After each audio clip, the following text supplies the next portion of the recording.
And I really appreciate everybody being here in all the different circumstances. And I think it's because of what our mission is that it's so nice and easy to have everybody around with us. And as our mission states, where our goal is to improve the lives of women and children by supporting higher education of exceptional women, whom we have quite a few here today, from developing countries who will catalyze change. And this is who they are.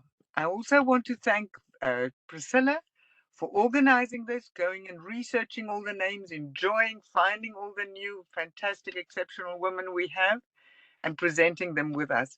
Thank you, Priscilla. Over to you. Thanks, Madeline. It's wonderful to see everyone here today. MMEG has the greatest pleasure to welcome our expert panel and introduce Ensa Johnson, our moderator, who is an esteemed communication specialist and teacher. She received a grant in 2015 to complete her PhD at the University of Pretoria, South Africa. You can read her outstanding credentials on the MMEG website. And I mean, they are outstanding. Today, she is a lecturer at the University of South Africa's Department of Inclusive Education. And so if anything is not correct, please correct this. And so we'll introduce our panelists, and together they will further our understanding of the work they do, especially helping sick or distressed children to communicate. Also important to their goals is advancing access to their creative communication methods, no matter how bare bones the setting. Thank you sincerely, Ensa and all our panelists, for taking the time to share your knowledge and wisdom with us today. I now respectfully turn the panel over to you. Thank you so much, Priscilla, for this opportunity. We, as grantees of the MMEG, are very happy to be here and to share our stories with you. What I thought I should do before I ask the rest of the panel members to introduce themselves, is to quickly give a little bit of background about what augmentative and alternative communication is, as well as sharing my research related to that with you. And then I will ask the panel members to each introduce themselves and to also share with us what they are doing, but I will also ask them some questions that I actually already gave to them, so they know what I'm going to ask them. But if you don't mind and would just give me a moment to share my PowerPoint slide with you, if somebody can confirm that you can see this slide. Not yet. Okay, Yeah, can you see it? Okay, yeah, so this is the group of us who are sitting here as the panel. It's myself, and then it's Sai, Fatima, and Wuletsani. So, as I said, I'm going to ask themselves to introduce each of them. But before that, I think it's important that we just go back and see why is communication important, because today's whole session will be on giving a voice to people and using augmentative and alternative communication. So on this slide now, I don't know, can you see my small screen as well where I'm speaking? Okay, never mind. On this slide, you will see the sender who wants to send the message, and in this case, it's me who's trying to tell you something about communication. So that message that I'm using is I do it via voice, and I send it to you as the receiver. And then hopefully you will understand and make use of what I'm saying, and then you will be able to confirm that you received the message correctly. Now, AAC comes in where persons have communication difficulties or disabilities and cannot use their voice like I'm doing now to convey a message, which can be any type of message. So they need other means to communicate. And this is where I'm going to stop now, because I think all of the panel members will also share a bit of that means that will be used. And what I like to do now is to quickly come back to my own studies and tell you how AAC was used, or what the basis of the AAC was that I used in my studies. So as Priscilla mentioned earlier, my PhD, I got the grant for the PhD study that I did, which was on determining children's pain vocabulary. And that was necessary to do because many persons with disabilities, especially children, often have continuous long-term pain experiences, and they are not always able to convey these messages. So the idea was to identify pain words, and then we selected possible symbols in a follow-up study, and that study will be published hopefully this year. It's in review at the moment. And then I also did a study with my colleagues from Sweden on the use of AAC in school settings. And the one study there where we focused specifically on children with cerebral palsy, how they communicate pain. And we also looked at the pain assessment. And it's sad to note that many of the children in our schools in South Africa, because the study was done here, they don't have any means to communicate. Although AAC has in some schools already be introduced to the teachers to help the children with. So that is a pity, and we are working on that. I'm currently involved in a lot of studies where we are focusing on introducing AAC in the schools. Then I also did studies on the AAC in the hospital settings, where AAC, I didn't mention it earlier, can be used temporarily or permanently. And in this case, in the hospital setting where persons are in the intensive care unit, they can not sometimes be able to communicate because of their pain, of their medical treatment that they have that influence their voice. And so they need AAC.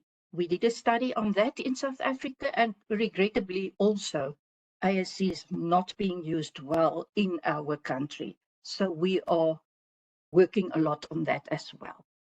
Then one of my master's students who just graduated with a PhD did a follow-up study on the communication board for the ICU that Patak and colleagues in the States developed, and to determine if it is applicable in the South African context. So I'm not going to explain more on that, just that you know what we've done.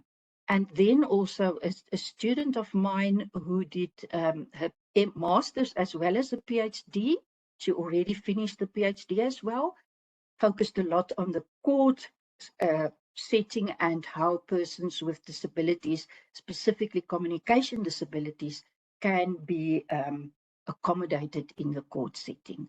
So first she identified the vocabulary, and then for a PhD, she looked at the possible accommodations for persons with communication disabilities in the court.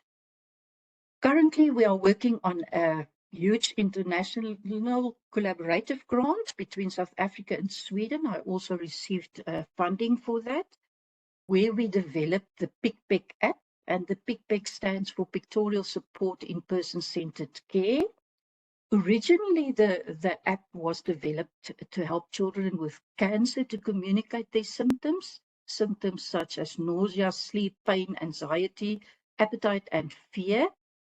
But COVID-19 happened, and then we had to retract our decision to use children with cancer, which was obviously a very vulnerable population, especially during the COVID time.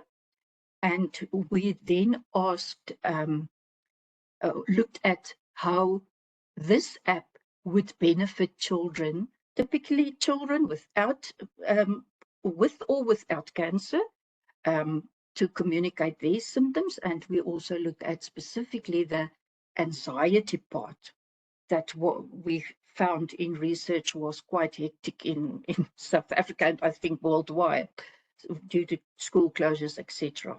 So the children then had time to look at the app and tell us what they think about it. Here is an example of the first page of the app where you can see the person there that you can change the to whatever you would like it to look like. Here I, for example, had a different looking child, so you can try to let this avatar, as we call it, look like you. And you can also put your name there. And here is Maya, which is the dog that's also, you earn pets as you use the app. And here's an example of the how do you feel today, where the child can click on that. And then this part is the diary part, where there's also an option to even voice record like we would do on voice notes that we typically do. It's the same concept there, and the children can also type it. Now, this first one here on assessment looks very well, too much information on one page, but it's because it's my app that I've screenshotted there, and that makes, there's different studies being done and in different languages. So that's why it looks like that. It would typically be the 4 types of symptoms that the children can use. We also looked at the thermometer scale, which is typically being used with pain, but we added the pictures on the left as well as the color coding so that the children understand more what that will be. Now, this one is a question on pain, so the child could click on how much pain he has, and then the next one, once again, also a lot of spots there, because it's my app, but the child can indicate where the pain is. And you will see there's a rotation on the right side on the top, which indicates you can change to the back of the same figure. And yeah, this is just other things that I can maybe share, that the child can have access to the stats of what he or she has created himself. And then also there's an option that they can, you tell them, please go and ask for help, or they can go to videos for calming exercises, etc.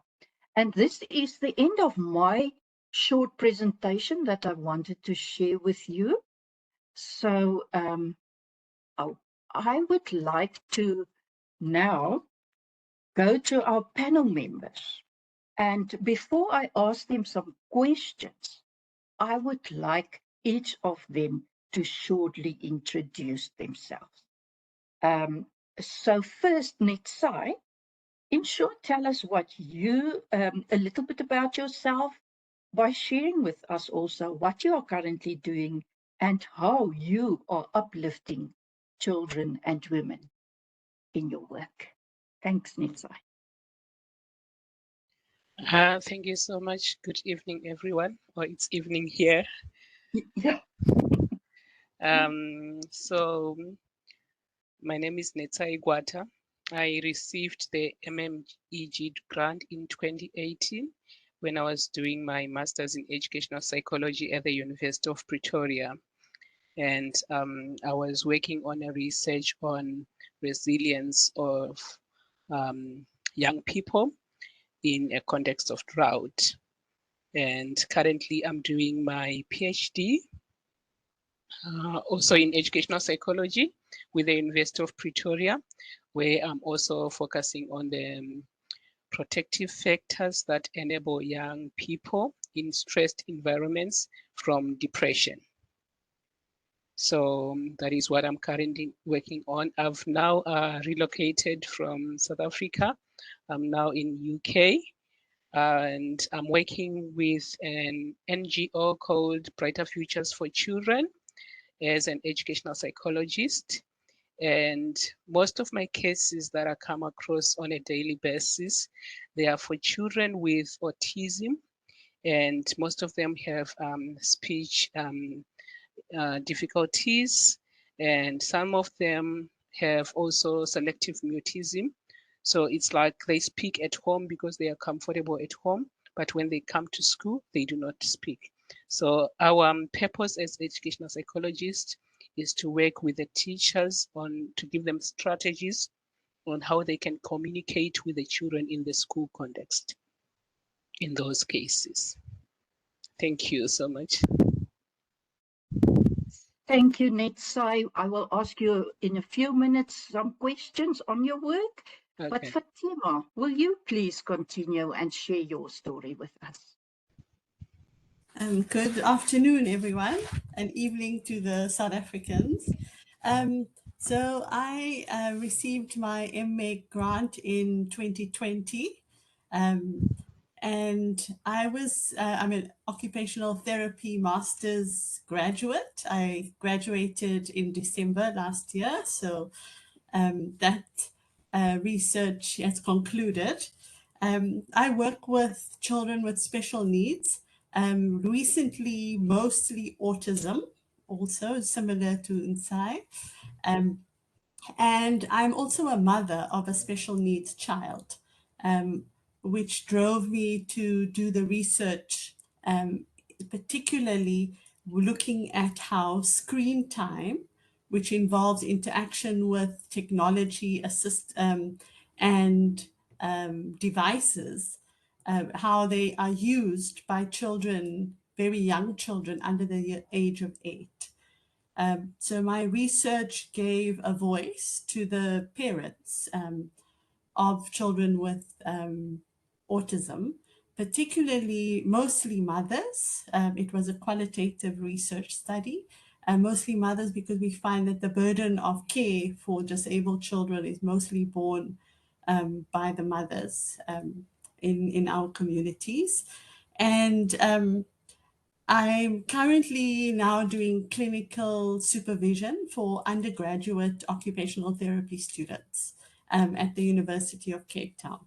So I'm getting to share my knowledge and my experience, which is very exciting in a different way.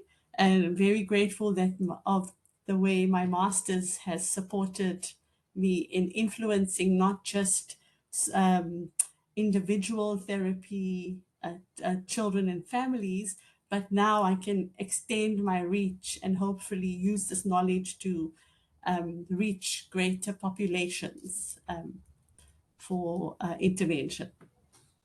So yes, that's a little bit about me. Thank you. Thank you, Fatima. I can't wait to ask you more questions, and I'm sure the audience would also like to ask you something. But before we do that, let's go to Vule. And Vule, please tell us, in short, something about yourself. I know you did or you received your MA grant in 2012, and I was the person who supported the grant application. I remember that very well, and I'm so proud of you. She just finished her PhD. So please, Vule, go over to you and tell us more about what you are doing. Thank you. Good evening, everyone from South Africa, and good morning to everyone else. So my name is Vredhan Danganeni. I received my MMEG grant when I was doing my postgrad honors with the University of Pretoria in AAC. And like Dr. Johnson said, she was one of my teachers, and yeah, one who gave me inspiration when I started at the center. So I did a postgrad honors in AAC, did my master's in AAC on activity-based settings for caregivers for children with communication disorders. And then for my PhD, I went on to develop a caregiver training program for young children with complex communication needs. So at the moment, I'm in KZN, and I do a lot of community-based rehab for young children with disabilities in the North Coast and the South Coast of KZN. And yeah, I guess that's it from me. Thank you, Willie, so much. Let's start with you with the questions that I would like to ask. You mentioned for your PhD that you developed a training program for caregivers of children with communication disabilities living in a rural area in South Africa. Can you tell us more about that and what sparked this interest in this specific topic? In the initially, I was supervising students from SMU, and then I realized that AAC was used as a last resort in the hospitals. So when I got to train them whilst I was training students, I realized that caregivers of young children need a lot of help, and a lot of them are mothers and grannies, either maternal or paternal, but most of them were maternal grannies and moms. So I decided to further my studies for my PhD in that area, having determined activity-based settings or routines from my master's. And that was what I always said, charity begins at home. And this rural context was in Venda. And I had to go through a very rigorous process for my PhD in order to get some form of buy-in, but I had to go through an iterative process to understand the culture, the context. As much as I haven't been home in a long time, but my study was a 3-phase design wherein I had to do a scoping review of AAC programs, got the information that I wanted in terms of caregiver training programs, and like the who, what, how you do it, and then got strategies, went and presented it in like cultural stakeholders interviews, and found out how I can try and modify them for that context, for the ethnicity, and not putting myself there. I removed myself literally, though I was Venda, but I had to remove myself from that context and thinking that I understand it as a researcher. And then all the information that I got from the interviews then went into the development phase. And then I had to test it on the 3rd phase using an experimental design. So that was what sparked the interest. And also, when I initially started in AAC, what sparked my interest was I was working in a school in Joburg, and they had said it's an inclusive school and whatnot and whatnot. And 90% of the children there had special needs, from Asperger's, autism, like CP, the works. However, I had to go and learn. I had to go teach myself a whole lot of things. And hence, I applied for the grant in my second year of study for the postgrad honors at UP. And then eventually, I loved AAC, and I'm a pioneer where AAC is involved and where caregivers are involved and children. And it's my life. Thanks, Dr. J.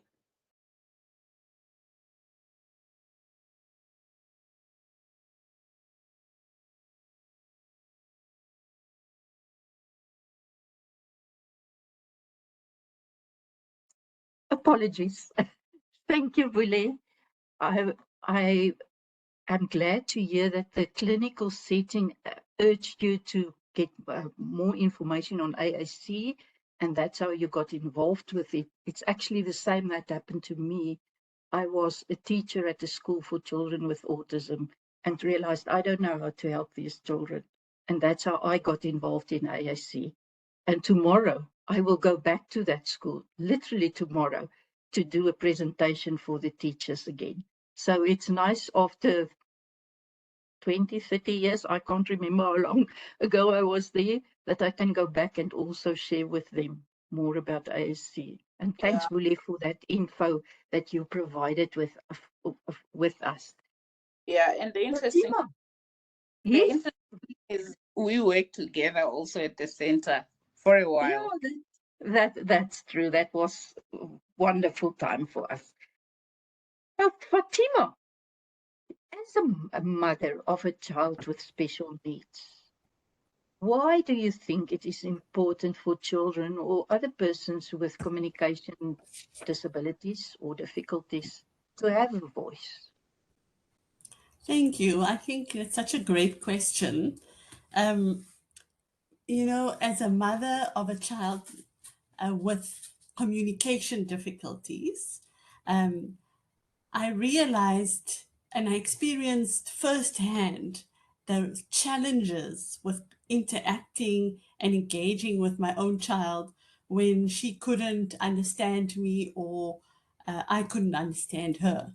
And things from how I noticed how it affected my confidence as a mother. Like I I questioned my own skill, my own strength, as a mother who couldn't elicit or communicate or meet my child's needs of what she was trying to get across to me.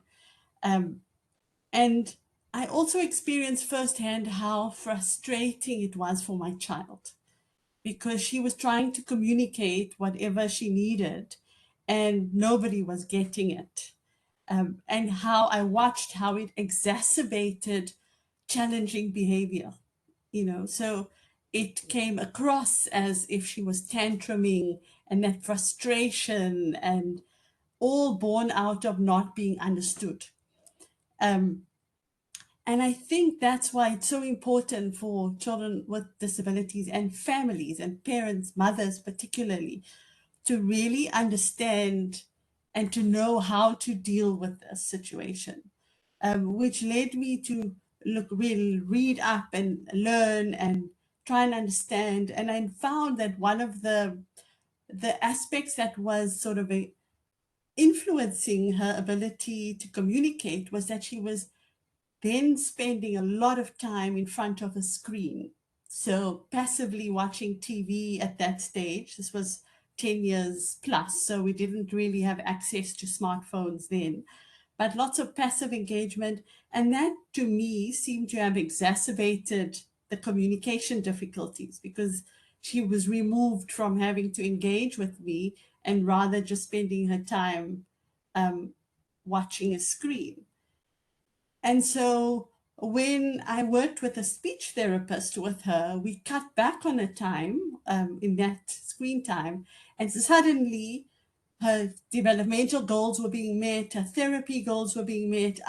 I learned new skills from the speech therapist on how to communicate with my child.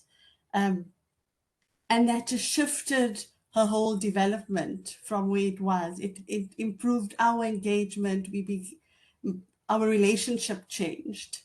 And when I started working with children with autism who also have impairments of communication and social interaction and engagement, I found similar things. And I found that, again, they were drawn to screen time and technology, in my view, at that time, possibly because they had no other way of expressing themselves. It was easier to engage in something that was appealing, that didn't need, it wasn't such hard work like it was to communicate with a person. And what I discovered through my research is that screen time is actually such a valued interest for these children. It really is across, I researched across multiple socioeconomic backgrounds, even within South Africa. So I had very affluent participants and participants who were unemployed, who lived in shanty towns and depended on care grants.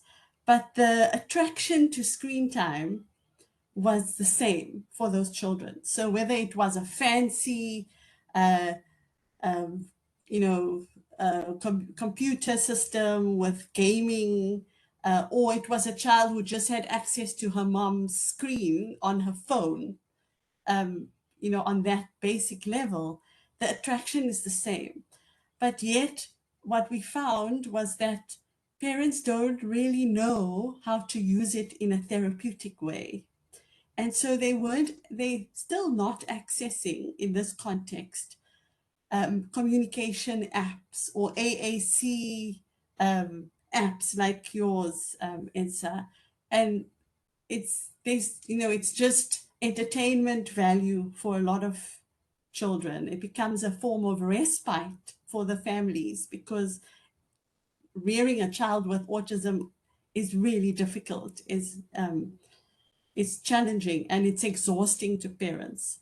And so giving them that voice and that to know that actually this really helps this family and these children to cope with life. This technology and screen time is making such a difference. They can't actually cope without a screen. But how do then we, as therapists, as educators, as psychologists who work in the field, then we should be accessing that and using it to improve their children's development and access to communication and access to learning and sensory modulation and all of those kind of things. So I really feel that when we gave these parents, mostly mothers in my study, a voice, I heard other things. I could really experience what their challenges, what they found beneficial, which I was making assumptions about, but I actually didn't have a clue until we listened to what they had to say. Yeah. Well, Fatima, that's very interesting that you are sharing now with us that the children, we all know, are screen generation, and we may not always think it's good. But I remember specifically with my PhD study, I had some vignettes that I displayed on an iPad for the children, and then I shared the story of the picture with them, and they were so intrigued with this iPad story that it actually also helped me in my research. So, but that's a very good point, that we must use this to our benefit and to the children's benefit. And that we don't say, but screen time is too much. Use it for the ways it can be used. Thank you for sharing that with us, Fatima. Netsai, will you please tell us what you are doing? I understand that you suggest some strategies on ASC for teachers on how to assist children with communication disabilities. Please share us a little bit more about that. And thereafter, I'm going to ask the audience if they may have questions that they would like to pose to the panel. Thanks, Netsai. So as educational psychologists, we come across different levels of speech impairments. So it's sort of a spectrum. We have children who can actually speak, but they have challenges with articulation. And we have also children who are at the other end of the spectrum where they cannot even express themselves. So most of the time here in the UK, they have what they call the PECS, which stands for Picture Exchange Communication System. So if the child has a tag with pictures that are laminated, so there are different needs that address their needs most of the time. Maybe if they want to go to the toilet, they can just go and show the teacher the card for the toilet. If they are hungry, if they need, so it's for them to communicate their needs to the teacher. And also the teacher has cards for the child. So if most of the children with autism become so dysregulated and they want structure in their life. So when they sit at their workstation, there are pictures there to show them, we are currently doing this. And there's a timer that shows them that when this scent goes through the hourglass, we are moving to the next activity. So the child can see that at the moment I'm doing art, I'm doing coloring. By the time that this scent is done, has gone through the hourglass, I'm moving on to the next activity. And the next activity is break time. So they are already aware what's going to come because they want the structure to say that they struggle with transitions. So they have the now and the next. And there's also children with, so most of the time it's the PECS. And I've worked with a child with not one, quite a lot of them, because I've just recently moved and my colleagues were wondering, why are you getting all these cases for selective mutism? Because for them, it's very rare. And then when I come in, most of my cases, I was like, I have a case of selective mutism. So I think I've already seen about more than 5 cases of selective mutism. And the first case coming to answer your study, this child had an injury on his toe. And every day he would wear his shoes to school, covering that toe. At home, mom has speech impediment, so she also doesn't communicate well. So at home, there is no exposure, much communication happening because mom has speech and language difficulties and the son also has speech and language difficulties. The dad only was coming during the evenings just to make sure that he cooks supper. He doesn't stay with the family. So this child, the toe had an infection and it was really bad. So at school, he doesn't speak because of the selective mutism. So he had a very close relationship with one of the teachers who is a special needs coordinator at the school. And she tried to say, you are limping. Can you please take off your shoes so that I can see what's wrong with your foot?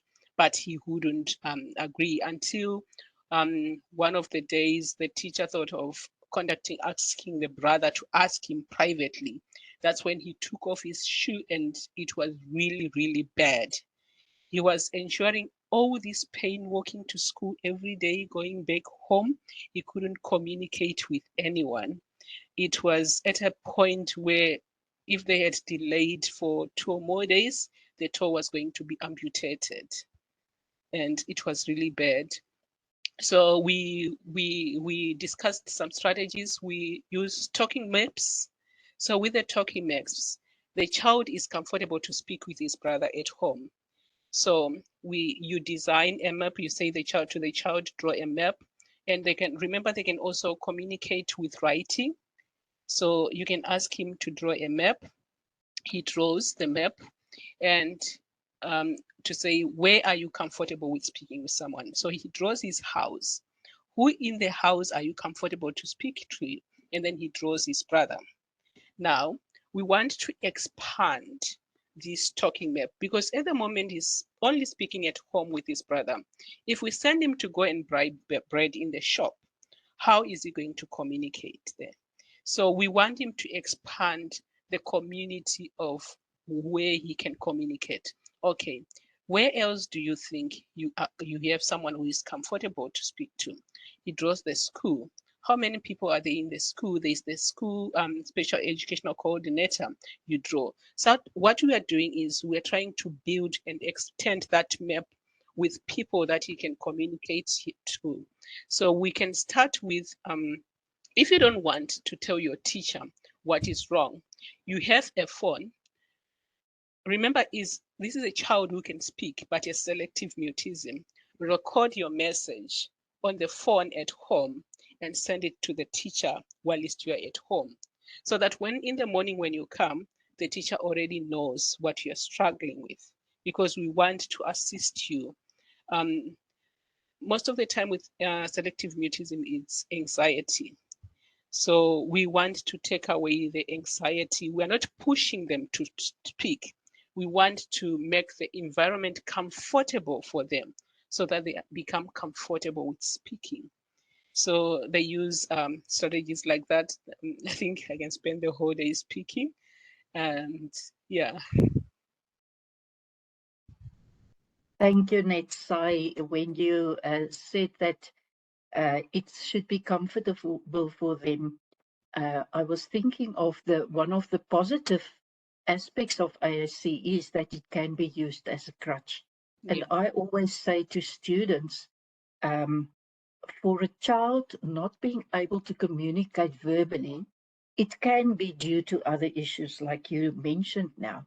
Yes. And the moment you give him the crutch of using AAC, they actually forget about the pressure to try to speak verbally, that in the end it does happen. Obviously not for all children, but in many cases that do happen that way. So thanks for sharing that. Now I want to ask the audience by raising a hand or so if you would like to ask a question to one of the panelists. And yeah, it's over to you now. Priscilla, I see your hand is raised. Thank you very much. This was absolutely fascinating. I had no idea this service, this technology was available, and I thank you all very, very much for sharing your expertise with us. The question I have is, sometimes in the United States, I mean, actually pretty often, there's resistance to enabling these kinds of programs. And there's, because of cost or personnel or whatever. And I was wondering if you found there was resistance to enabling these programs, and if so, what kinds of measures can you take to promote this kind of assistance? Because it sounds like it makes a huge difference in the lives of children and probably adults too who can't speak. Thank you. See, Vuli's hand is raised. Maybe, Vuli, you can share your thoughts. Thanks, Dr. J. And in responding to Priscilla's question, from a speech therapist point of view, we do a lot of health promotion talks. We do a lot of health education, but we kind of group these talks according to national days and everything, but specifically where children with communication disorders, you kind of do a lot of AAC talks and everything, and you give them examples. For example, in our context, you ask a parent, What happens when you lose your voice? How do you communicate with the next person? They use their hands, others want to write, and all of that. And it's kind of global, the writing and using gestures. But then sometimes we don't, other people don't understand your gestures or comprehend what you're trying to say at that moment. So then, because you don't have a voice to verbalize, so what other way can we use? Um, I've worked in an ENT ward where people have total laryngectomies, and then for the people that are literate, they want to write, and it's time consuming. And then when you expose them to an app or some form of AAC, then they appreciate it because it's quick and it works. But having talked to them and do information counseling to saying that this is another way, instead of you writing, you can store all the messages that you want to communicate with whoever, and then you just pick it from an app, whether it's Android, whether it's iOS.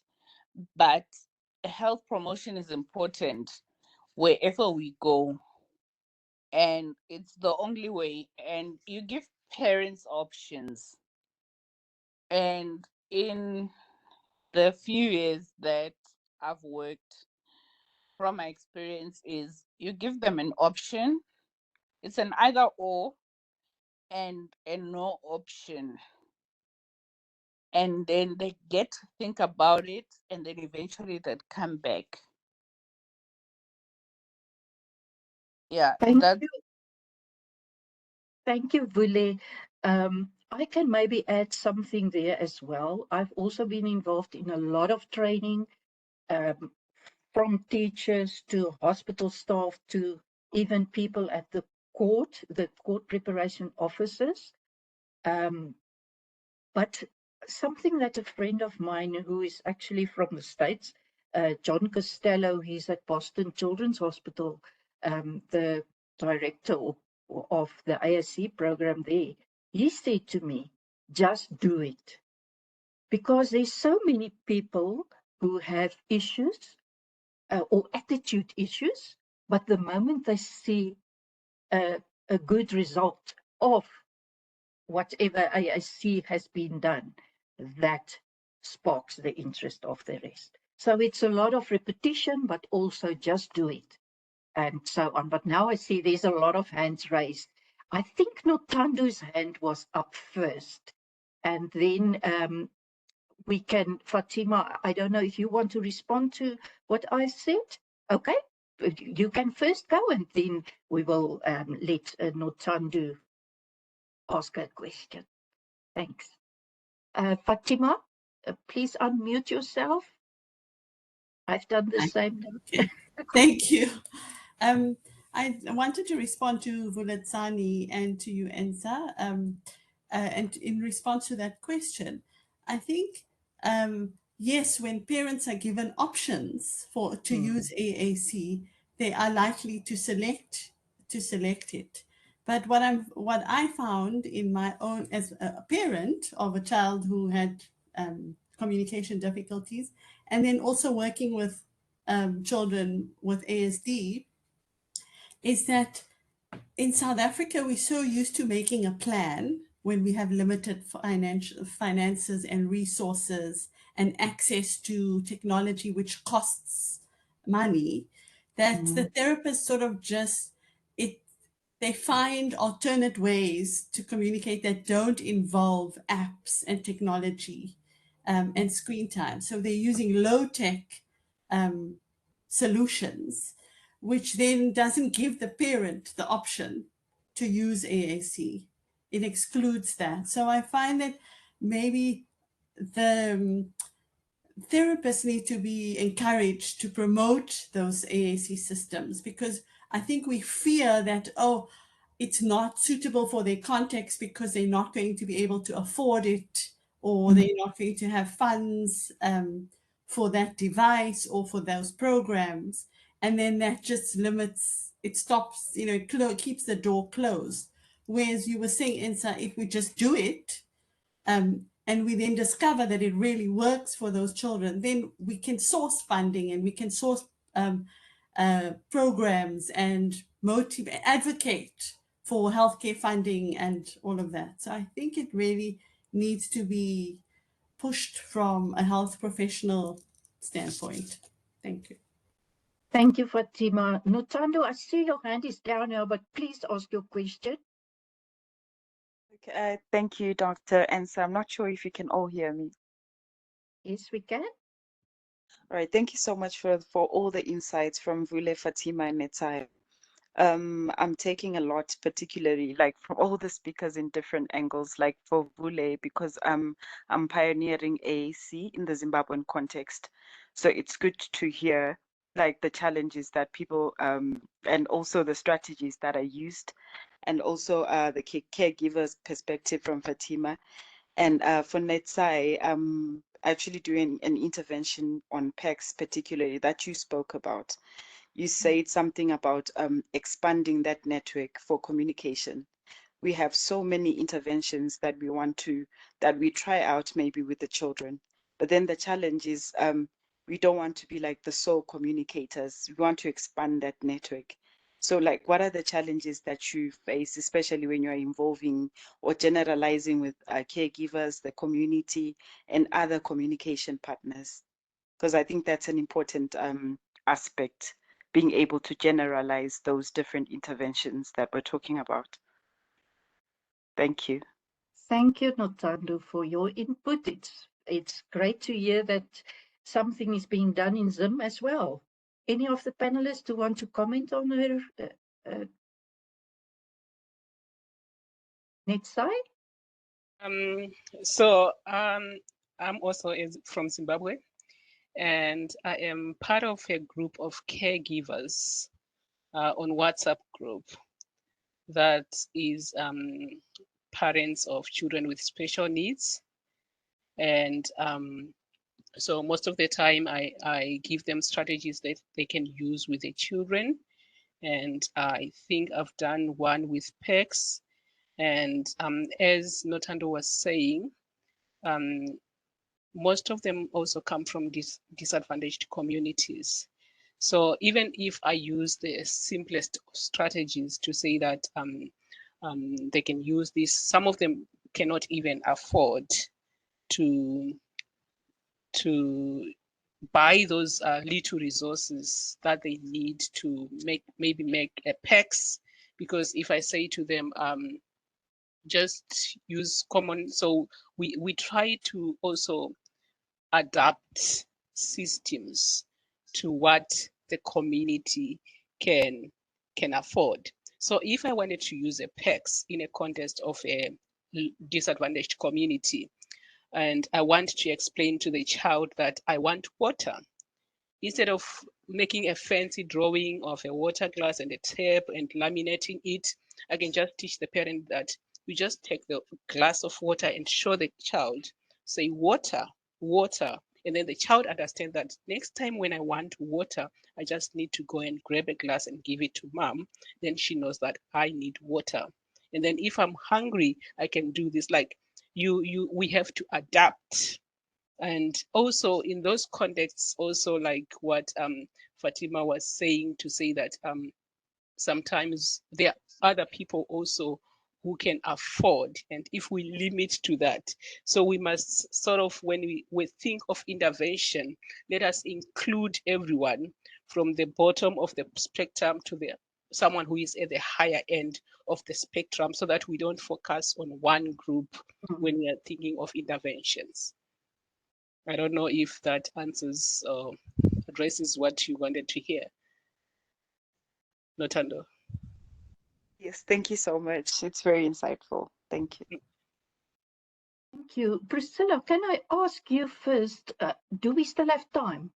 Because I see there's more hands raised, but I don't. We now at 6 minutes before the next hour. Vivian, I'll defer to you. Do you have?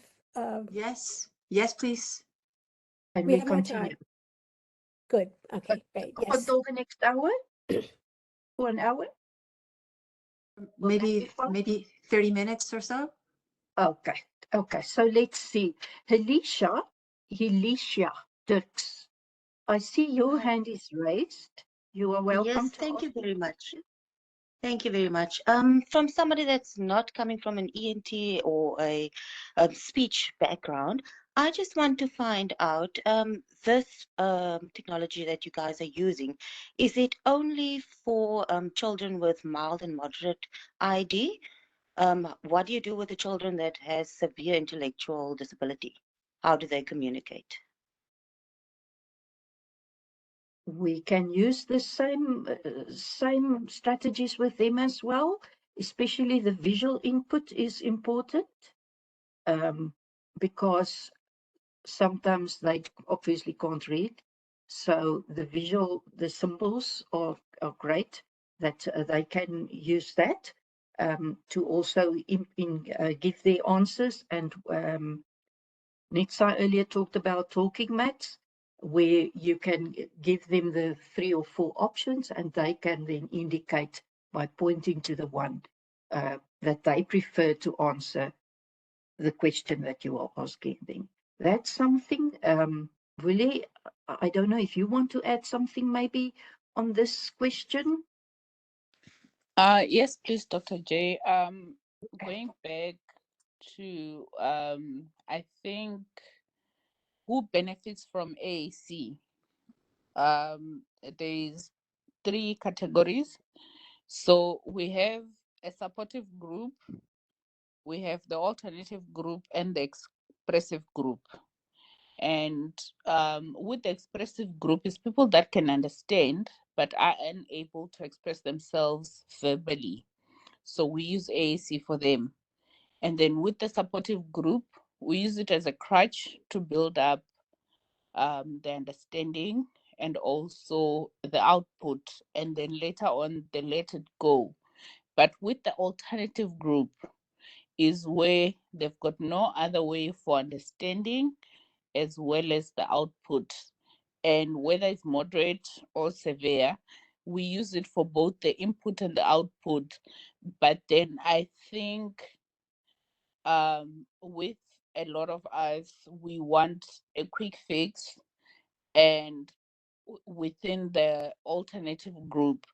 So one thing that I've learned is just put whatever that you have with the alternative group, give it to them, and then eventually they'll give you the output, whether it's delayed by 3 years, 5 years, or whatever. Then they benefit from that.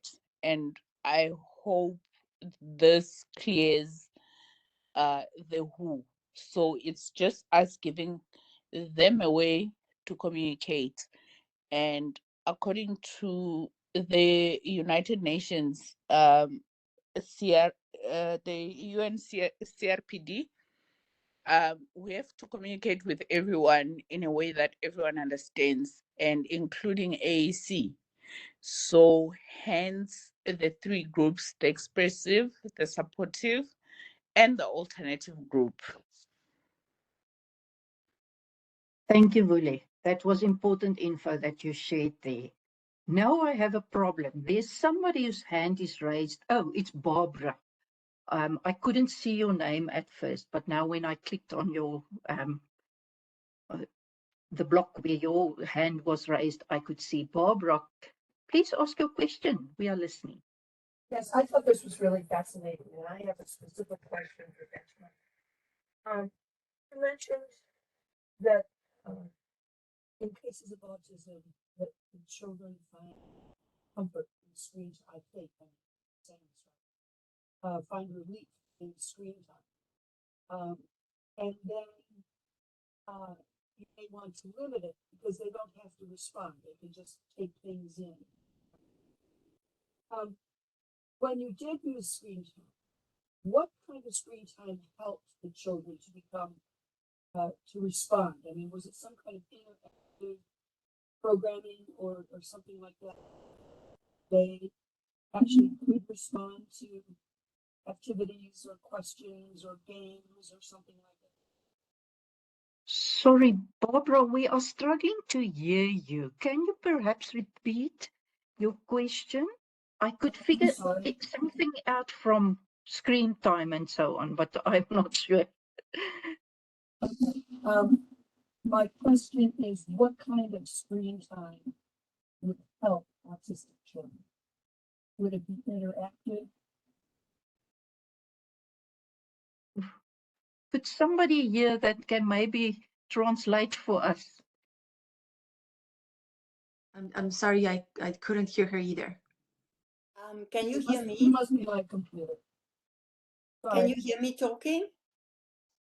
Because I understood that she wanted to know what type of screen time benefits children with ASD. Perfect. Thank you for that one. Anyone wants to respond? Okay, Fatima? I think Fatima. Yes, you're welcome. Thank you.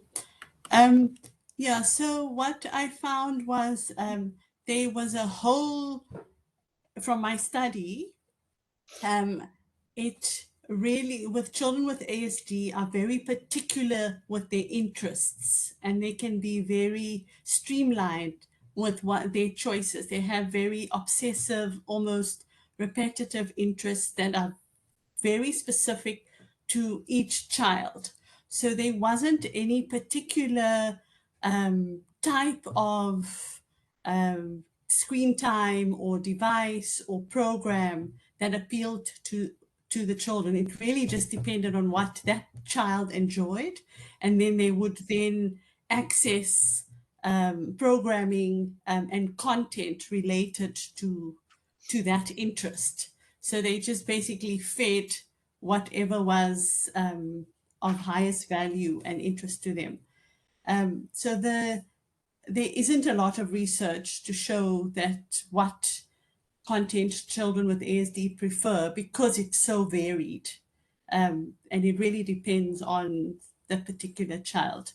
But it also helped, and this information helps to help know how to access that child. So for example, if I know that child really likes cars, for example, or fast moving cars, then I can find an app or an avatar with AAC or a learning program that will have cars and fast moving cars, and that will capture the interest of that child and then use that as the entry to what they want, and to help them develop the skills that we would like them to develop, or that they need to.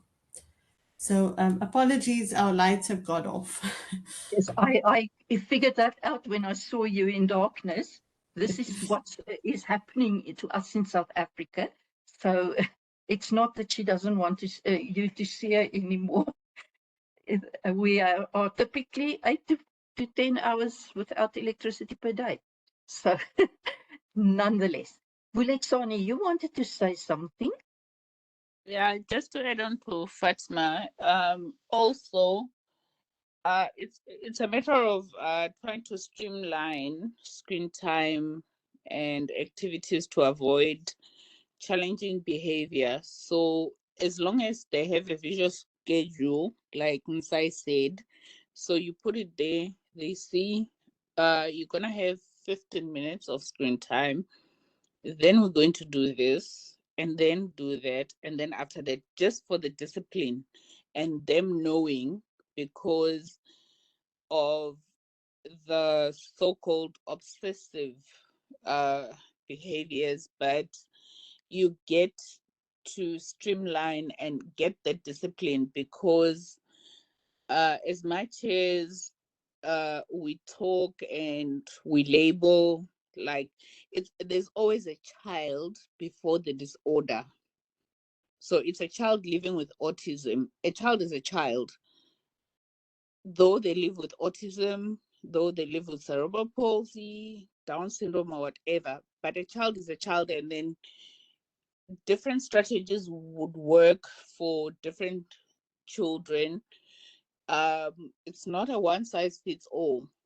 And as long as you streamline, and though you do have a child that is living with a disorder of some sort, however, you would want to treat them like a child.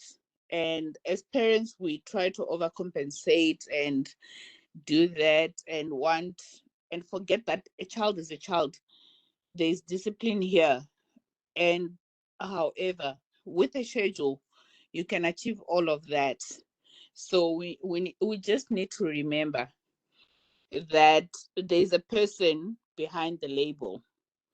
Though with or without the communication disorder, there's an individual living with that disorder, and we get to treat them the same as everyone. However, there's concessions that would make, but not in like not to their disadvantage, for a lack of a better phrase. However, we want to give them the same advantages that we can give to any other person without the disorder. I think that's my 5 cents worth. Thank you, Vule. I can maybe add to that interest of the child.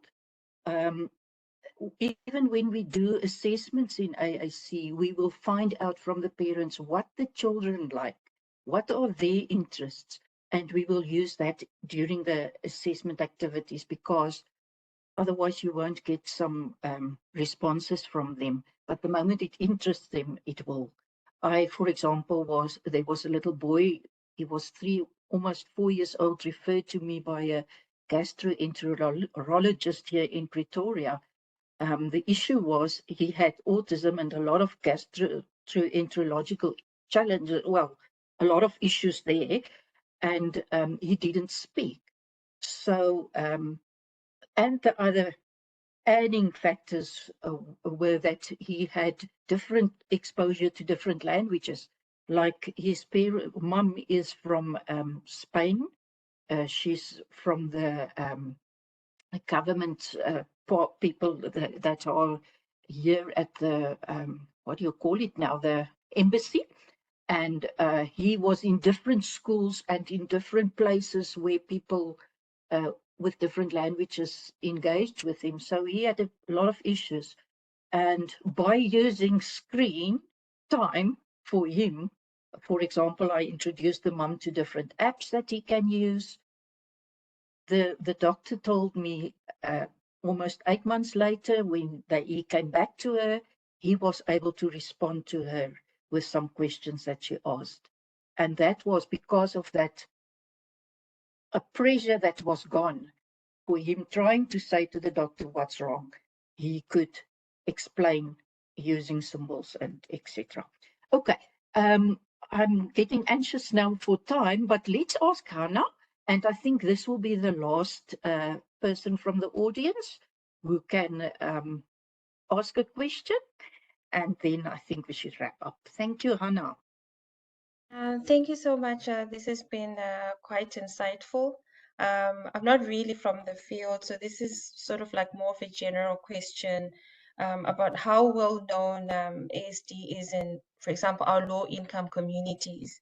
And I'm just wondering if there's some kind of awareness programs, awareness campaigns for some of the low-income families on how they can access these services, or even if the services exist for them, you know, at the government or the public service level. Yes, if I can maybe answer in short, there are services that can be delivered, but as was said earlier, it's in many cases, PIC is the last resort. So Vule, maybe you can add something there that you would like to say.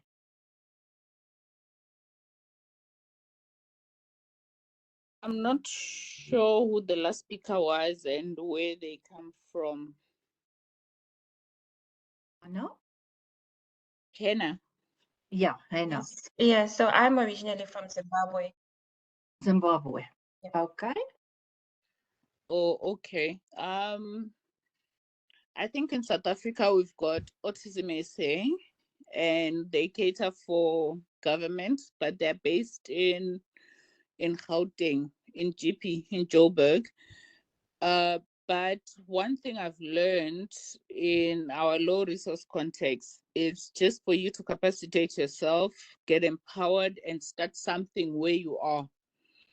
Though it's small, but then it grows bigger, it mushrooms. So it's a matter of you starting and going forward, and doing.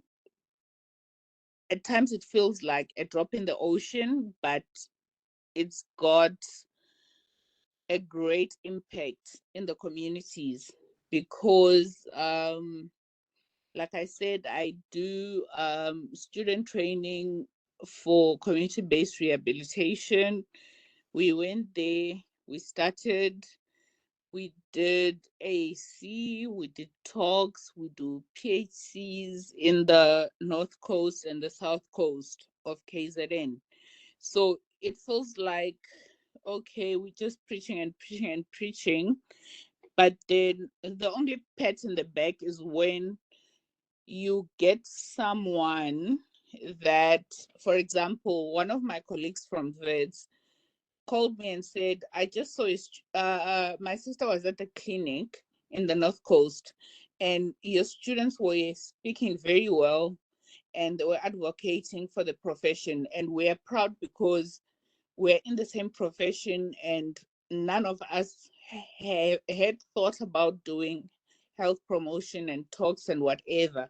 And we do run small support groups in the North Coast with community caregivers and them going out into the homes, doing screenings, and we train them. We do like a train the trainer kind of programs there because they have community caregivers that are employed by government.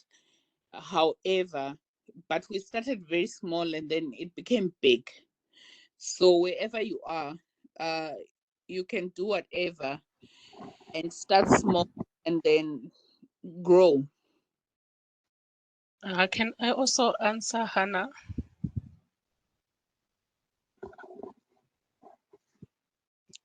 Can you hear me? You can talk, Netsai. Okay. So I am from Zimbabwe. And it's really difficult if you maybe from the rural areas, but I think there are awareness programs in Zimbabwe. The first point would be maybe so it depends on where you are. So if you are in the capital city, there are more resources. So for example, if you go to Parinyatwa, they have a center there for social services that direct you to people who can assess your child, or the Department of Education also has educational psychologists that can assess. We have hospitals like St. Giles, who have therapists, speech therapists who work with children on the autism spectrum. So it's just finding information and resources. Like for example, the WhatsApp group that I say that I'm part of, parents share resources with one another from different communities. So we have realized that most parents were not even aware that you can have your child diagnosed. Like you just sit with your child, he's 3 years, he's not saying anything, he's teeming. You are not even aware that the child has a difficulty. You just think that this is my neighbor because she hates me. My child is bewitched. The child doesn't go to school until they are 10 years. And now they are coming forward and saying, my child is 10 years, has never been to school. And people are shocked. And then they are giving them starting points to say, do this, go here, go and get support, because sometimes there are really no awareness programs in remote areas.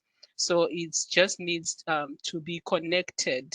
Seek for your connection, go to the school, ask the teachers, what can I do? I think the starting point is the clinics and the schools, and then they can direct you in the right direction.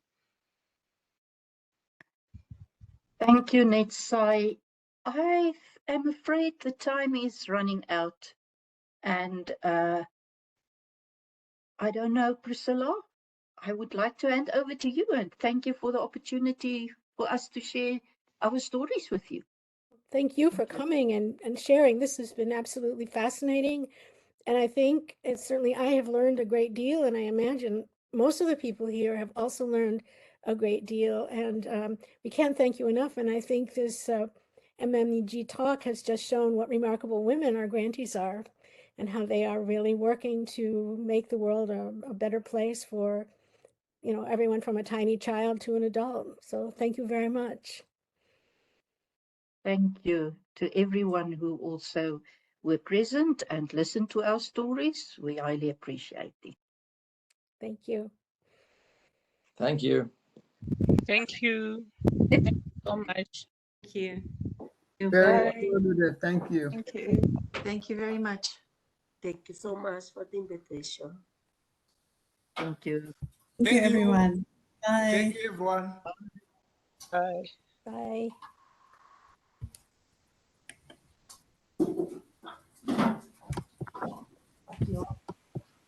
Nope.